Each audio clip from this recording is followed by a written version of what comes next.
जो भक्त गुरुवार की इस दिव्य कथा को सच्चे मन से सुनता है, उसके घर में माँ लक्ष्मी स्वयं स्थायी निवास करती हैं और श्री हरि उसकी हर बाधा को दूर कर देते हैं।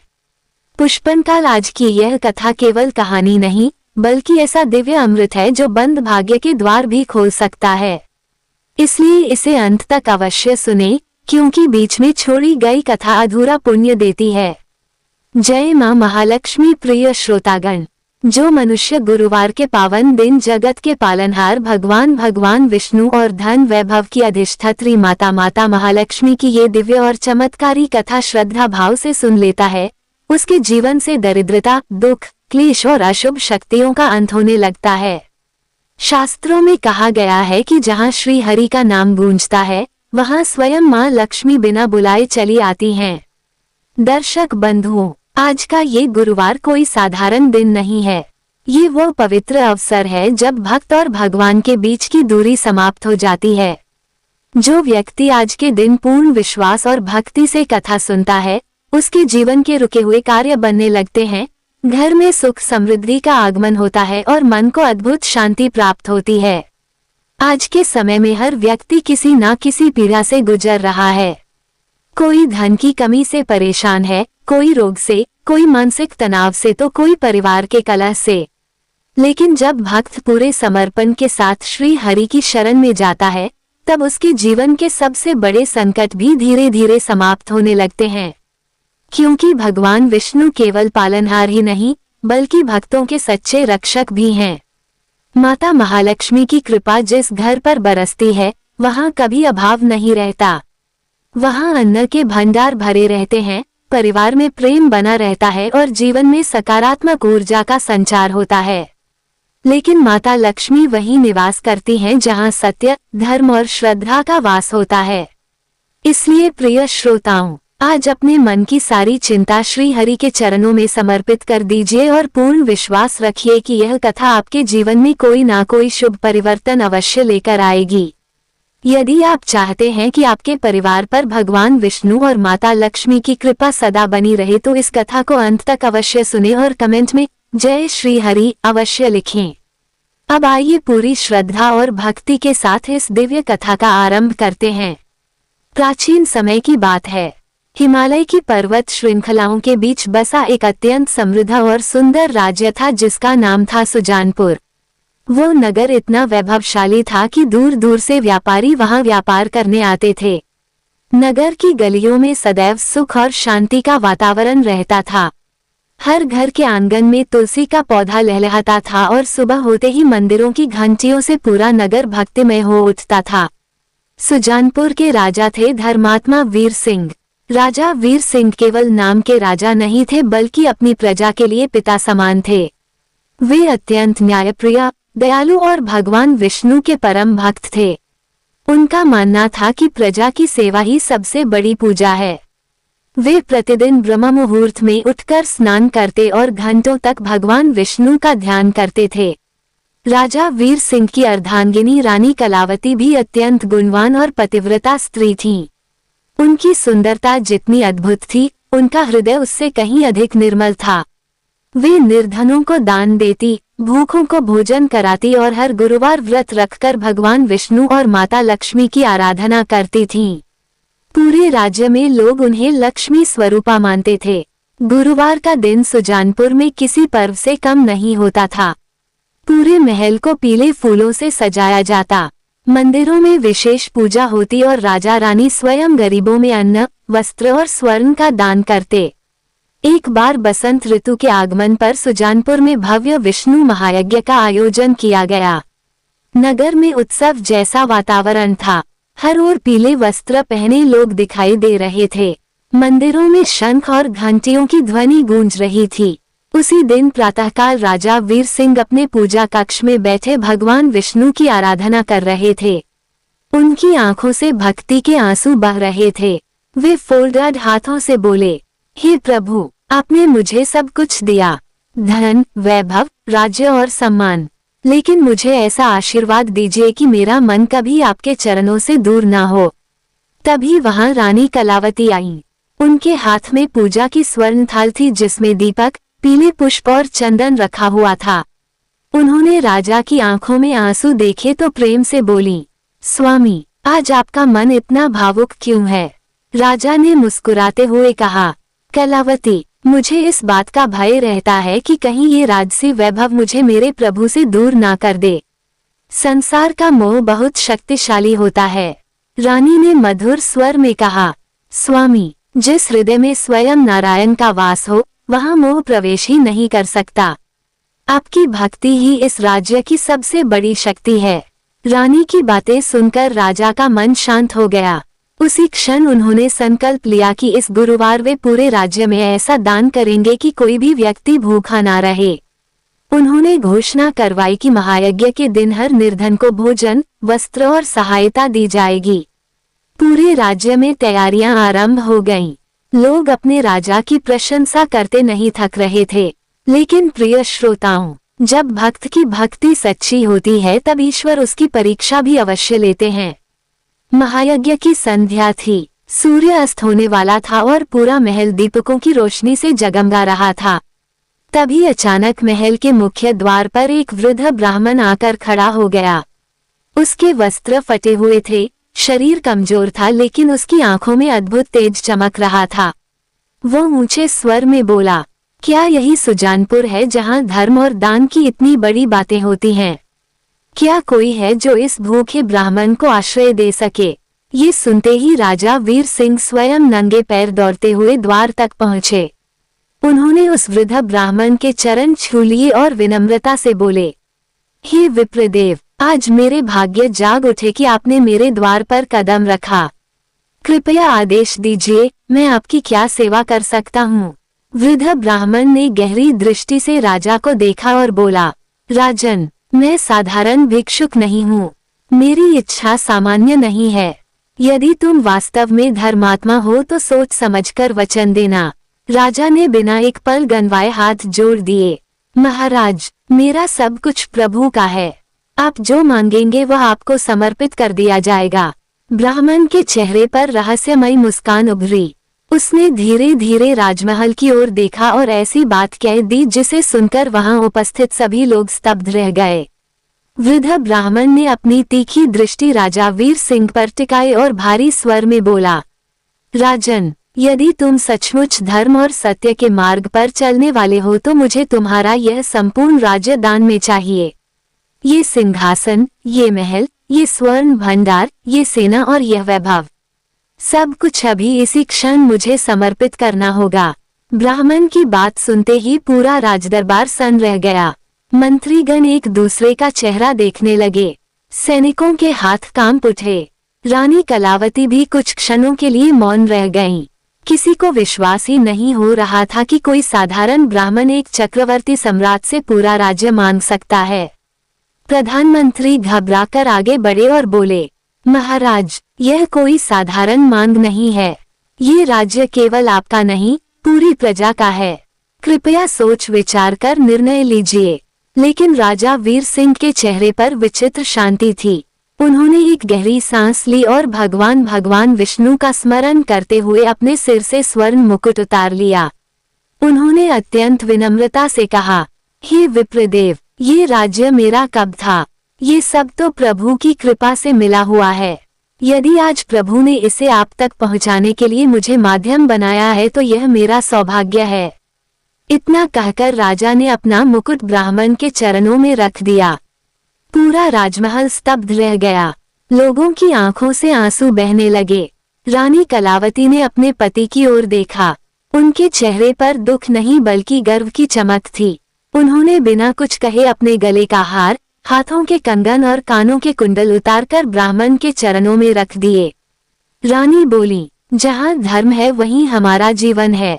यदि प्रभु की यही इच्छा है तो हमें ये स्वीकार है। वृद्ध ब्राह्मण ने कठोर स्वर में कहा, दान केवल शब्दों से पूरा नहीं होता। तुम दोनों को अभी इसी क्षण राजमहल छोड़ना होगा। इन राजसी वस्त्रों और आभूषणों का भी त्याग करना होगा। तुम्हारे पास सुई की नोक के बराबर भी संपत्ति नहीं रहनी चाहिए।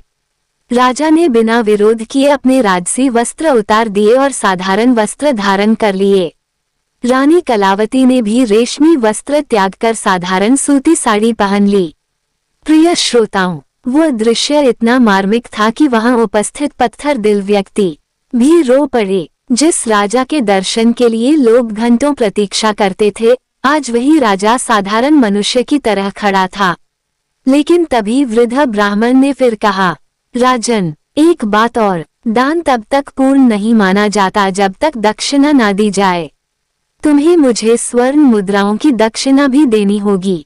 राजा कुछ क्षण मौन रहे, फिर शांत स्वर में बोले, महाराज, अब मेरे पास कुछ नहीं बचा, लेकिन मैं वचन देता हूँ कि चाहे कितना भी कष्ट क्यों ना उठाना पड़े, मैं आपकी दक्षिणा अवश्य चुकाऊंगा। ब्राह्मण बोला, ठीक है, मैं तुम्हें समय देता हूँ, लेकिन यदि तुम अपने वचन से पीछे हटे तो तुम्हारा समस्त पुण्य नष्ट हो जाएगा। इतना कहकर वह रहस्यमयी मुस्कान के साथ वहां से चला गया। उधर जब प्रजा को ये समाचार मिला तो पूरा सुजानपुर रो पड़ा। हजारों लोग महल के बाहर इकट्ठा हो गए। महिलाएं विलाप करने लगीं, बच्चे राजा के चरण पकड़कर रोने लगे। एक वृद्ध व्यक्ति हाथ जोड़कर बोला, महाराज, हमें छोड़कर मत जाइए, आपके बिना ये राज्य अनाथ हो जाएगा। राजा वीर सिंह ने सभी को शांत करते हुए कहा, मेरे प्रिय जनों, सत्य और धर्म की रक्षा के लिए त्याग करना पड़ता है। यदि आज मैं अपने वचन से पीछे हट गया तो मेरा जीवन व्यर्थ हो जाएगा। आप सब सदैव धर्म के मार्ग पर चलना। इतना कहकर राजा और रानी महल से बाहर निकल पड़े। सुजानपुर की वही सड़कें जहां कभी उनके स्वागत में फूल बरसाए जाते थे, आज उनके पैरों के नीचे धूल उड़ रही थी। रानी कलावती के कोमल पैरों में कांटे चुभने लगे। धीरे धीरे उनके पैरों से रक्त बहने लगा, लेकिन उनके मुख पर एक बार भी शिकायत नहीं आई। वे केवल धीरे धीरे भगवान विष्णु का नाम जप रही थीं। ओम नमो भगवते वासुदेवाय, ओम नमो भगवते वासुदेवाय। संध्या होते होते वे दोनों घने जंगल की ओर पहुंच गए। चारों ओर अंधेरा फैल चुका था। दूर से जंगली जानवरों की आवाजें सुनाई दे रही थीं। राजा ने एक विशाल बरगद के वृक्ष के नीचे रानी को बैठाया। उन्होंने अपनी धोती का एक हिस्सा फाड़कर रानी के घायल पैरों पर बांध दिया। पहली बार राजा की आंखों में पीड़ा दिखाई दी। वे धीमे स्वर में बोले, कलावती, मेरी वजह से तुम्हें ये सब सहना पड़ रहा है। यदि मैं इतना बड़ा वचन न देता तो आज तुम महलों में होती। रानी ने तुरंत उनका हाथ पकड़ लिया और दृढ़ स्वर में बोली, स्वामी, सुख में साथ निभाना आसान होता है, लेकिन सच्चा प्रेम और सच्चा धर्म वही है जो दुख में भी अडिग रहे। मैं आपके साथ हूँ और हमेशा रहूंगी। हम सब कुछ खो सकते हैं लेकिन अपने नारायण पर विश्वास नहीं खो सकते। उनकी बातें सुनकर राजा की आंखें नम हो गईं। उस रात दोनों भूखे प्यासे उसी वृक्ष के नीचे बैठे रहे। आकाश में चमकते तारों को देखकर राजा ने मन ही मन प्रभु से प्रार्थना की, हे श्री हरि, यदि यह आपकी परीक्षा है तो मुझे इतनी शक्ति देना कि मैं अंत तक सत्य के मार्ग पर बना रहूं। प्रिय श्रोताओं, भक्त की सच्ची परीक्षा तब होती है जब उसके पास कुछ भी ना बचे और फिर भी उसका विश्वास ईश्वर से ना डगमगाए। राजा वीर सिंह और रानी कलावती अब उसी अग्नि परीक्षा से गुजर रहे थे। सुबह होते ही दोनों फिर अपनी यात्रा पर निकल पड़े। उन्हें उस ब्राह्मण की दक्षिणा चुकाने के लिए स्वर्ण मुद्राएं जुटानी थीं। लेकिन उन्हें नहीं पता था कि आगे उनका मार्ग और भी कठिन होने वाला है। अगली सुबह जब सूर्य की पहली किरण जंगल के ऊंचे वृक्षों पर पड़ी, तब राजा वीर सिंह और रानी कलावती ने भगवान विष्णु का स्मरण किया और अपनी कठिन यात्रा फिर से आरंभ कर दी। रात भर भूखे रहने के कारण उनके शरीर में शक्ति बहुत कम बची थी, लेकिन मन में श्रद्धा की ज्योति अब भी प्रज्वलित थी। रानी कलावती के पैरों के घाव और गहरे हो चुके थे। चलते समय हर कदम पर उन्हें असहनीय पीड़ा होती, फिर भी उनके मुख पर केवल श्रीहरि का नाम था। राजा बार बार रुककर उनकी ओर देखते और मन ही मन स्वयं को दोष देते।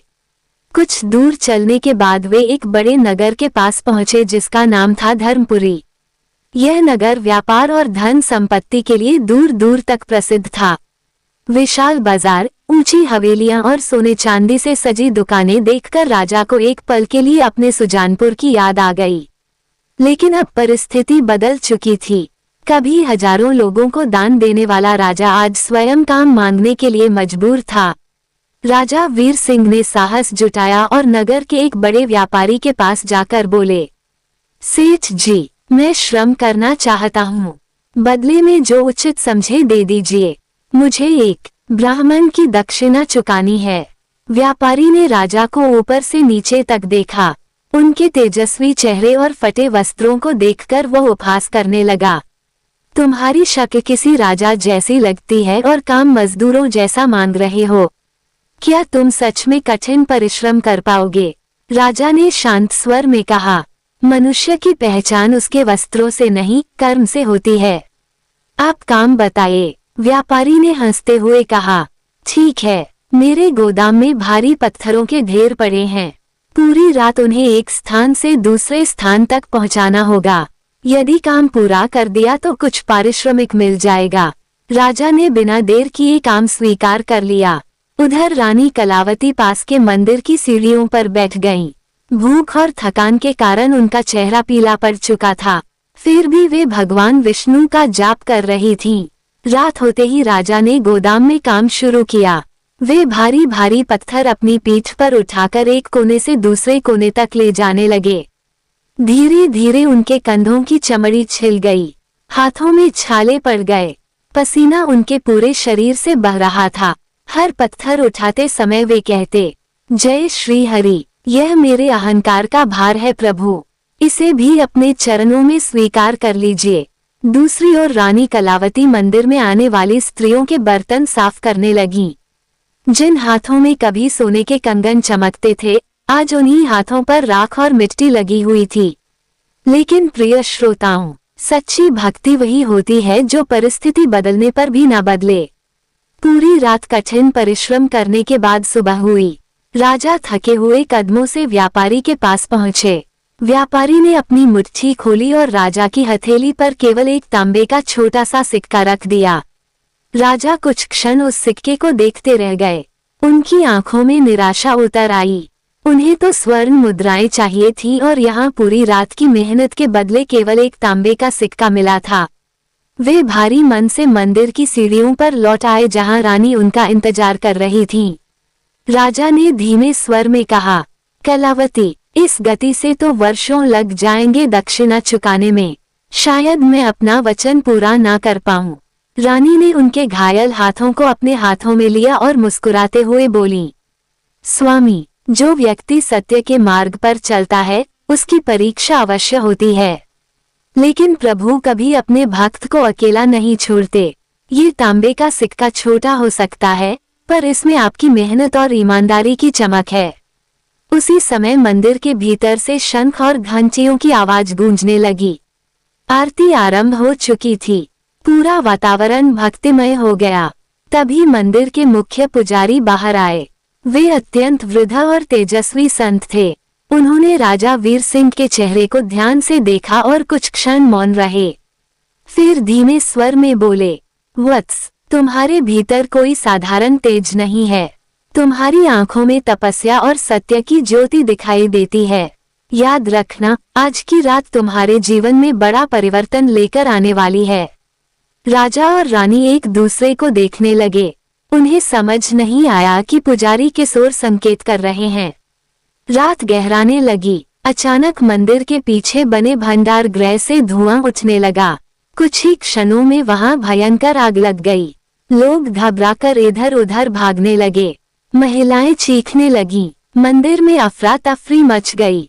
तभी किसी ने चिल्लाकर कहा, अंदर छोटे बच्चे फंसे हुए हैं, कोई उन्हें बचाओ। ये सुनते ही राजा वीर सिंह बिना एक पल गनवाए आग की लपटों के बीच कूद पड़े। चारों ओर धुआं था, जलती लकड़ियां गिर रही थीं, लेकिन राजा ने अपनी जान की परवाह नहीं की। वे एक एक करके बच्चों और वृद्ध लोगों को बाहर निकालने लगे।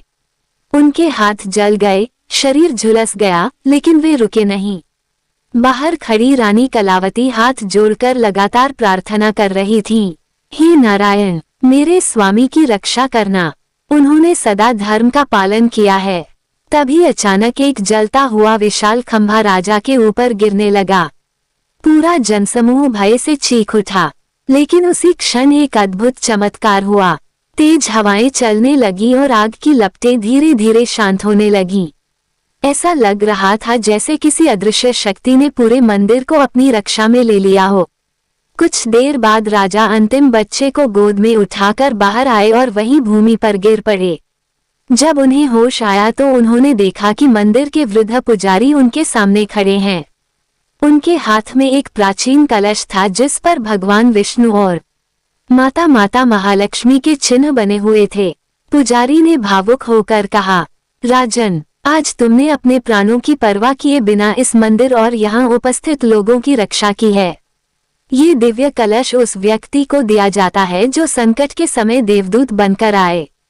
इसे स्वीकार करो। जैसे ही पुजारी ने कलश का ढक्कन खोला, वहां उपस्थित लोग आश्चर्य से स्तब्ध रह गए।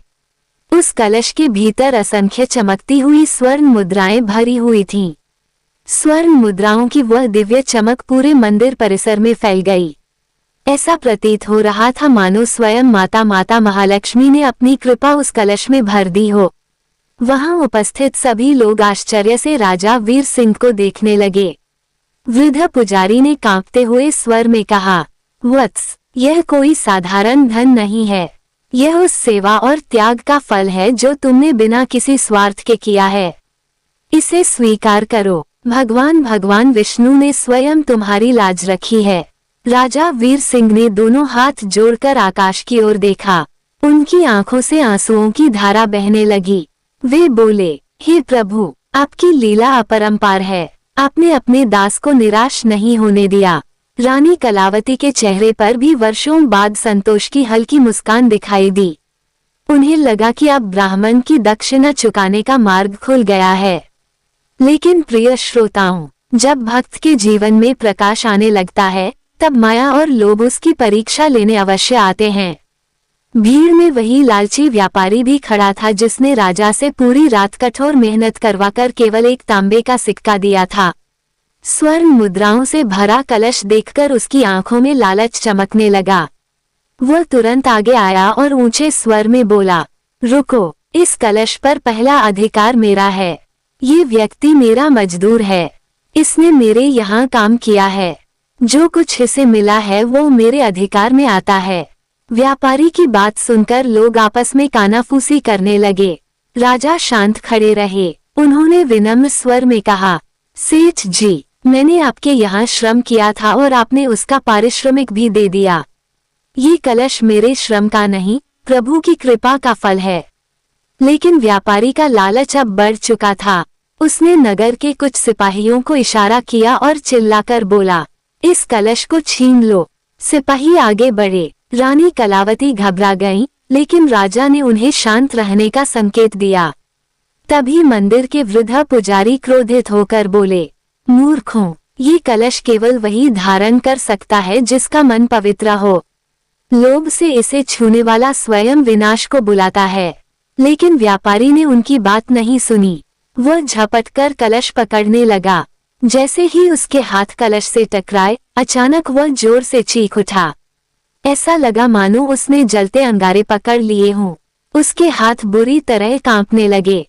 कलश उसके हाथ से छूटकर भूमि पर गिर पड़ा और देखते ही देखते उसमें भरी सारी स्वर्ण मुद्राएं काले पत्थरों में बदल गईं। पूरा मंदिर स्तब्ध रह गया। व्यापारी भय से कांपने लगा।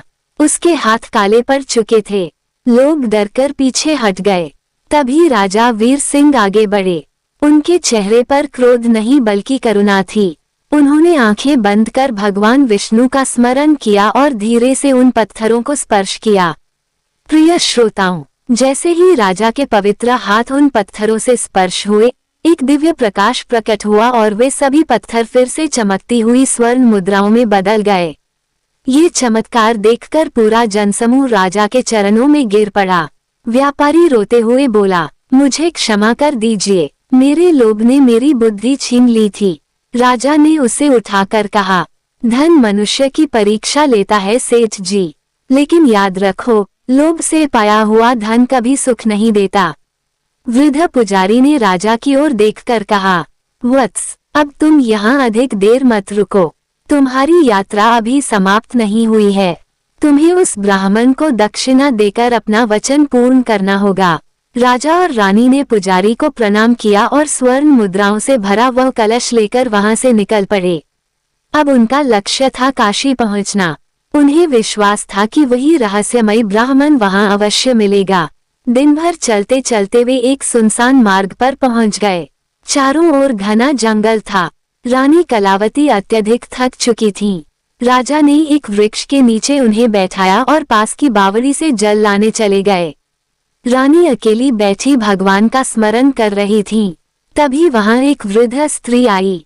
उसके चेहरे पर अत्यंत दुख दिखाई दे रहा था। वह कांपती आवाज में बोली, बेटी, मेरा पुत्र कई दिनों से भूखा प्यासा है।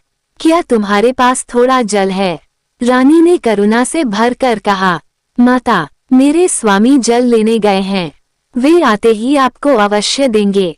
वृद्धा की नजर उस कपड़े पर पड़ी जिसमें कलश रखा था।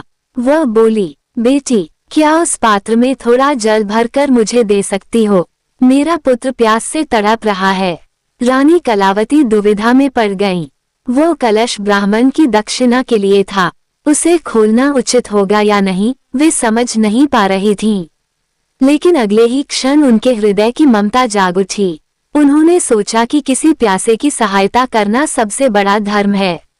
उन्होंने धीरे से कलश का ढक्कन खोला।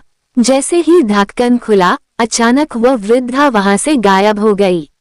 चारों ओर तेज हवा चलने लगी और उसी क्षण कलश के भीतर से गंभीर आवाज गूंजी, कलावती, करुणा महान है, लेकिन नियमों की परीक्षा उससे भी कठिन होती है। रानी भयभीत होकर पीछे हट गईं। अचानक वह कलश इतना भारी हो गया कि रानी उसे हिला तक नहीं पा रही थीं।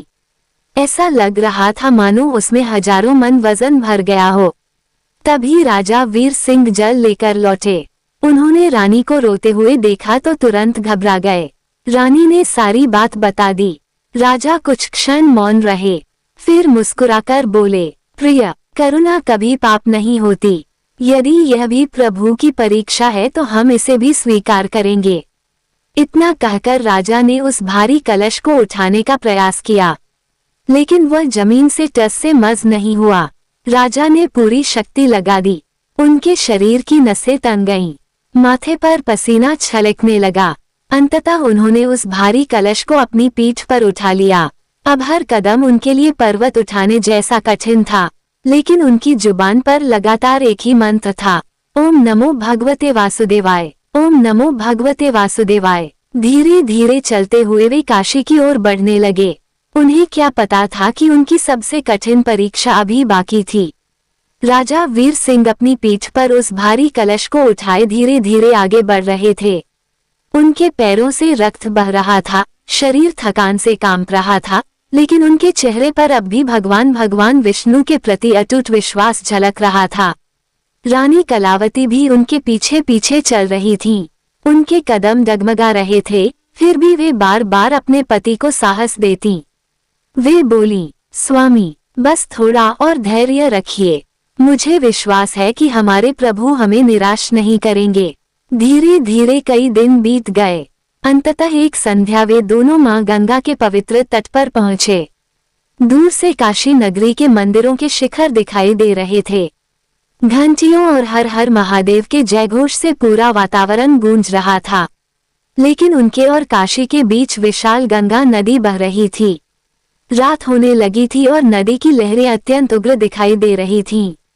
तट पर केवल एक पुरानी नाव खड़ी थी। उसे एक वृद्ध केवट चला रहा था जिसका नाम सागर सेन था। राजा वीर सिंह ने उसके पास जाकर विनम्रता से कहा, भाई, हमें इस पार से उस पार पहुंचा दो। हमें अत्यंत आवश्यक कार्य से काशी जाना है। केवट ने उन दोनों को ध्यान से देखा।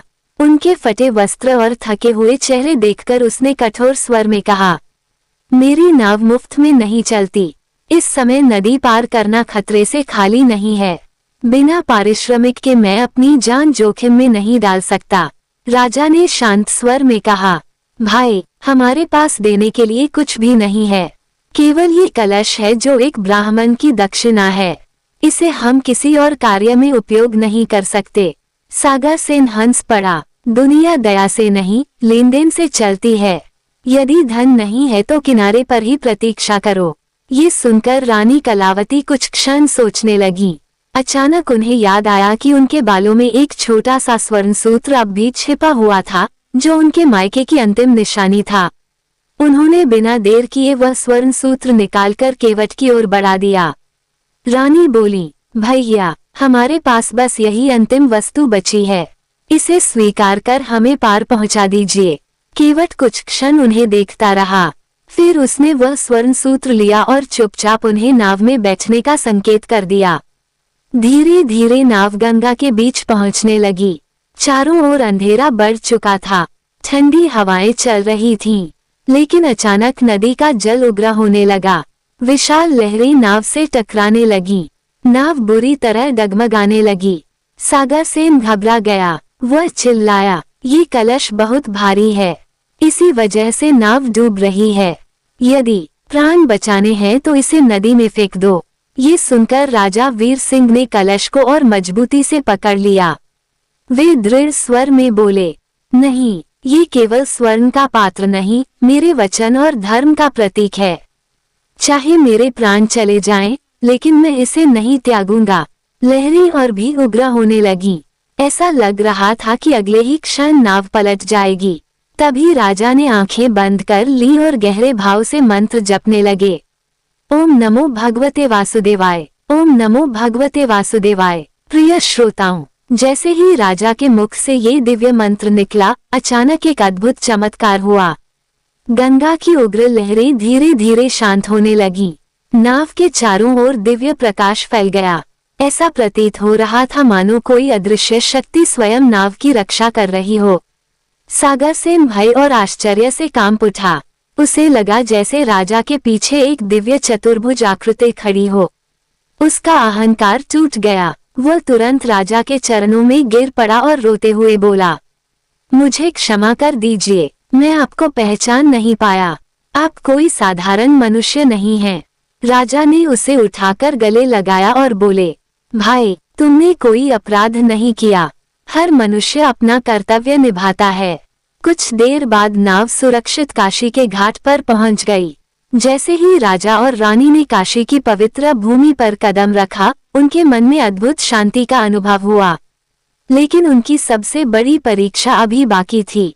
वे मणिकर्णिका घाट की ओर बढ़ने लगे। वहां दूर अंधेरे में वही रहस्यमयी वृद्ध ब्राह्मण खड़ा दिखाई दिया। उसके हाथ में कमंडल था और चेहरे पर वैसे ही गंभीर मुस्कान। राजा वीर सिंह तुरंत उसके चरणों में झुक गए और बोले, हे विप्रदेव, आपके लिए दक्षिणा लेकर आया हूँ। कृपया इसे स्वीकार कर मेरे वचन को पूर्ण होने का आशीर्वाद दीजिए। उन्होंने वह भारी कलश ब्राह्मण के चरणों में रख दिया, लेकिन वृद्ध ब्राह्मण ने कलश की ओर देखा तक नहीं। उसने ठंडी सांस लेते हुए कहा, राजन, तुम बहुत देर से आए हो। सूर्य अस्त हो चुका है। अब ये दक्षिणा समय पर नहीं पहुंची, इसलिए इसका कोई मूल्य नहीं। ये सुनते ही राजा के चेहरे का रंग उड़ गया। वे कांपती आवाज में बोले, महाराज, इस दक्षिणा के लिए हमने अपना सब कुछ त्याग दिया। कृपा करके इसे अस्वीकार मत कीजिए। ब्राह्मण ने गंभीर स्वर में कहा, यदि वास्तव में अपना वचन पूर्ण करना चाहते हो तो तुम्हें अब एक और त्याग करना होगा।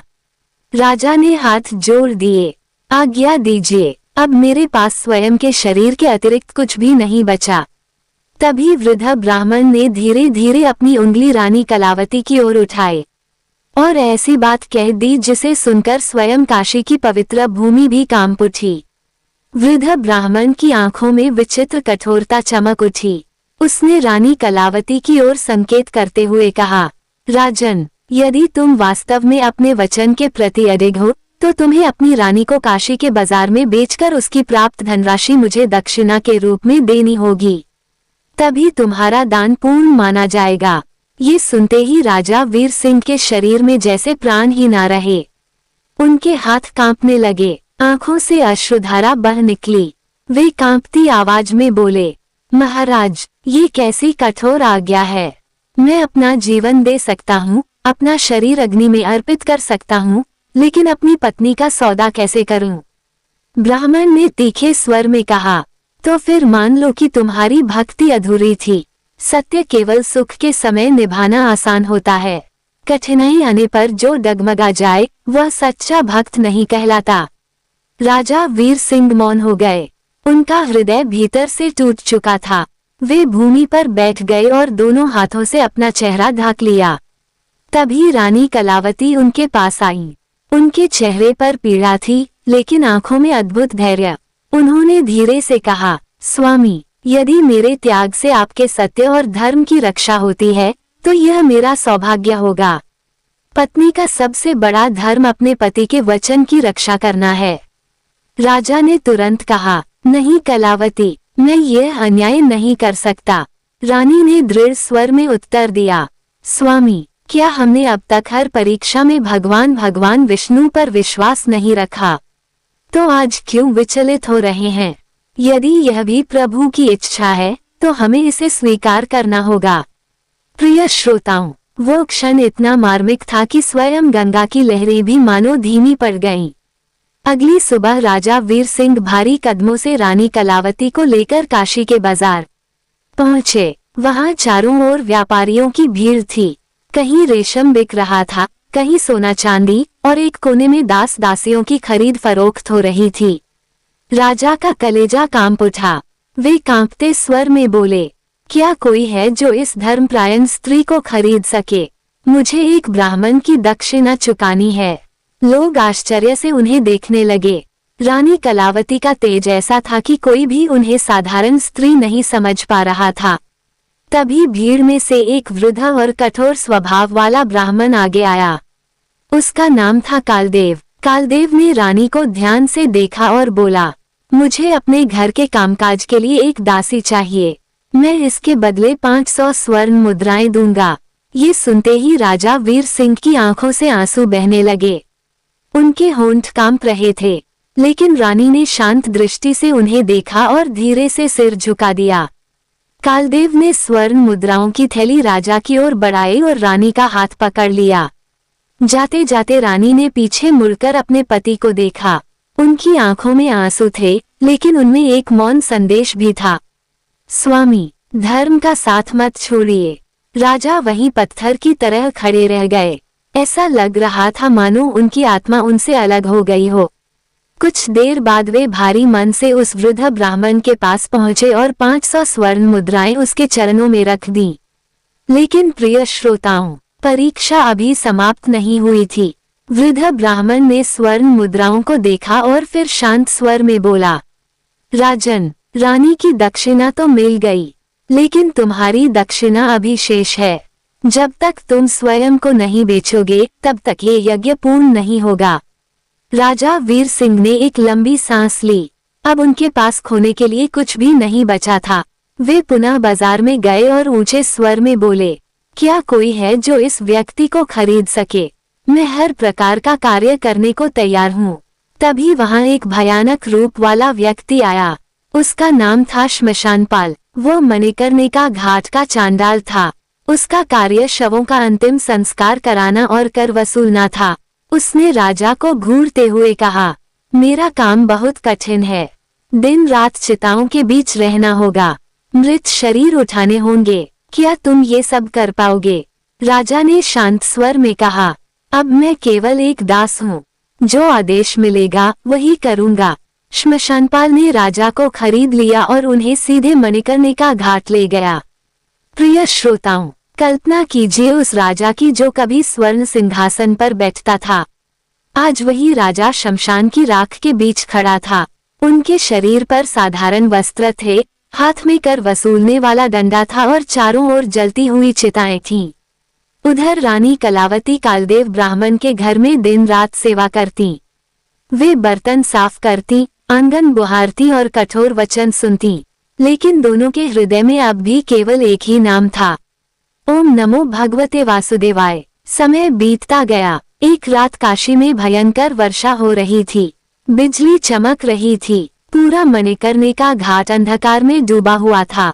राजा वीर सिंह चिता के पास बैठे कर वसूलने का अपना कर्तव्य निभा रहे थे। तभी दूर से एक स्त्री रोती हुई आती दिखाई दी। उसकी गोद में एक छोटे बालक का निष्प्राण शरीर था। वह स्त्री पूरी तरह भीगी हुई थी। उसके वस्त्र फटे हुए थे। वह दर्द से कांप रही थी। राजा ने नियम अनुसार कठोर स्वर में कहा, रुको, बिना कर दिए यहाँ अंतिम संस्कार नहीं हो सकता। वह स्त्री फूट फूट कर रो पड़ी, हे रक्षक, मेरे पास एक फूटी कौड़ी भी नहीं है। मेरा पुत्र सांप के काटने से मर गया, मुझ पर दया करो। जैसे ही बिजली चमकी, राजा ने उस स्त्री का चेहरा देखा और अगले ही क्षण उनका हृदय चीख उठा। वह स्त्री कोई और नहीं, स्वयं रानी कलावती थी और उनकी गोद में पड़ा मृत बालक उनका अपना पुत्र था।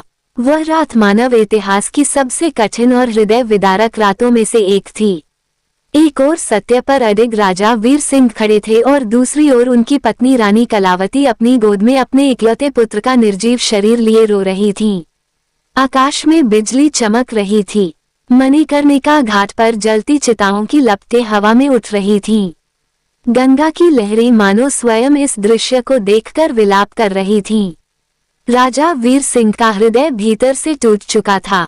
वे अपने पुत्र के चेहरे को देख रहे थे, जिसकी मुस्कान कभी पूरे सुजानपुर में खुशियां बिखेरती थी, लेकिन आज वही बालक एक निर्धन की भांति शमशान की धूल में पड़ा था।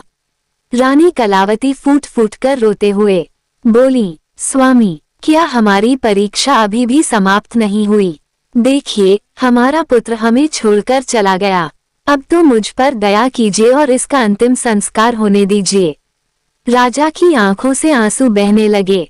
उनका मन एक पिता की तरह चिल्ला रहा था, लेकिन उनके भीतर का धर्म और कर्तव्य उन्हें रोक रहा था। उन्होंने कांपते स्वर में कहा, कलावती, यदि आज मैं अपने कर्तव्य से हट गया तो हमारा अब तक का सारा त्याग व्यर्थ हो जाएगा। मैं शमशान का दास हूँ, बिना कर लिए किसी का अंतिम संस्कार नहीं कर सकता। ये सुनकर रानी कलावती कुछ क्षण मौन रहीं। फिर उन्होंने अपनी फटी हुई साड़ी का एक टुकड़ा फाड़ा और उसे दोनों हाथों से राजा की ओर बढ़ाते हुए बोली, स्वामी, मेरे पास देने के लिए धन नहीं है, बस ये साड़ी का टुकड़ा ही बचा है। इसे ही कर के रूप में स्वीकार कर लीजिए। प्रिय श्रोताओं, जैसे ही राजा ने कांपते हाथों से वो वस्त्र लेने के लिए हाथ बढ़ाया, उसी क्षण एक अद्भुत चमत्कार हुआ। पूरा शमशान एक दिव्य प्रकाश से भर गया। जलती चिताएं अचानक शांत हो गईं। आकाश से पुष्पों की वर्षा होने लगी। शंख और घंटियों की ध्वनि चारों ओर गूंज उठी। राजा और रानी ने आश्चर्य से ऊपर देखा। उनके सामने स्वयं साक्षात भगवान विष्णु अपने दिव्य चतुर्भुज स्वरूप में प्रकट थे। उनके साथ माता महालक्ष्मी अत्यंत करुणामय मुस्कान के साथ खड़ी थीं। भगवान विष्णु के मुखमंडल से दिव्य प्रकाश निकल रहा था। उनके दर्शन मात्र से वातावरण पुनर्तः पवित्र हो गया। राजा वीर सिंह और रानी कलावती तुरंत उनके चरणों में गिर पड़े। उनकी आंखों से आंसुओं की धारा बह रही थी।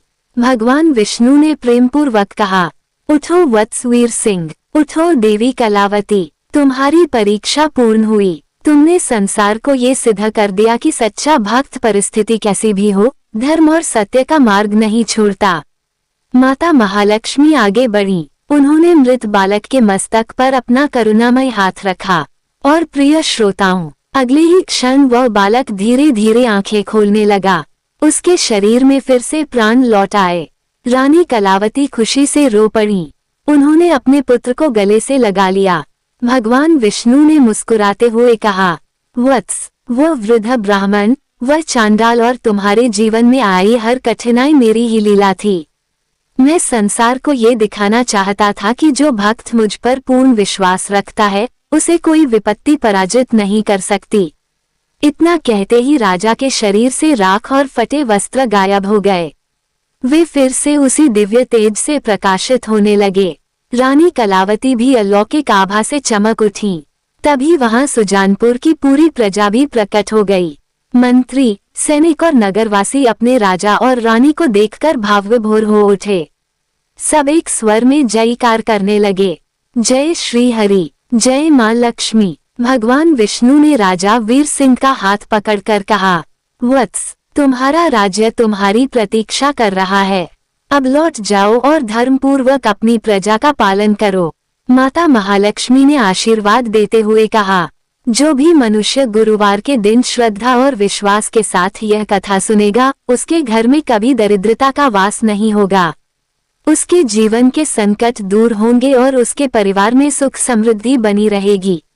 प्रिय श्रोताओं, राजा वीर सिंह और रानी कलावती की यह कथा हमें सिखाती है कि जीवन में चाहे कितनी भी कठिन परिस्थितियां क्यों न आएं, यदि मनुष्य सत्य, धर्म और भगवान का साथ नहीं छोड़ता तो अंततः विजय उसी की होती है। भक्ति में वह शक्ति है जो असंभव को संभव बना देती है। जब भक्त पूरे समर्पण से ईश्वर को पुकारता है, तब स्वयं भगवान उसकी रक्षा के लिए धरती पर उतर आते हैं। यदि आपने भी इस दिव्य कथा को श्रद्धा से सुना है तो कमेंट में जय श्री हरि या ओम नमो भगवते वासुदेवाय अवश्य लिखें। भगवान विष्णु और माता महालक्ष्मी की कृपा आप और आपके परिवार पर सदैव बनी रहे। जय श्री हरि, जय मां महालक्ष्मी। तो प्रिय श्रद्धालुओं, देखा आपने, जब भक्त अपने धर्म और सत्य पर अडिग रहता है, तब स्वयं श्री हरि उसकी रक्षा के लिए धरती पर उतर आते हैं। राजा वीर सिंह और रानी कलावती ने अपना सब कुछ खो दिया, लेकिन भगवान पर विश्वास नहीं छोड़ा और अंत में स्वयं मां महालक्ष्मी ने उनके जीवन को सुख और वैभव से भर दिया। यदि आप भी चाहते हैं कि आपके घर से दरिद्रता, दुख और संकट हमेशा के लिए दूर हो जाएं, तो सच्चे मन से भगवान विष्णु और मां लक्ष्मी का स्मरण अवश्य करें, क्योंकि जहां श्रद्धा होती है वहीं चमत्कार जन्म लेते हैं। कमेंट में श्रद्धा से जय श्री हरि और जय मां महालक्ष्मी अवश्य लिखें। वीडियो को लाइक और शेयर जरूर करें ताकि ये दिव्य कथा अधिक से अधिक भक्तों तक पहुंच सके। भगवान विष्णु और माता महालक्ष्मी आपकी हर मनोकामना पूर्ण करें। जय श्री हरि, जय मां महालक्ष्मी।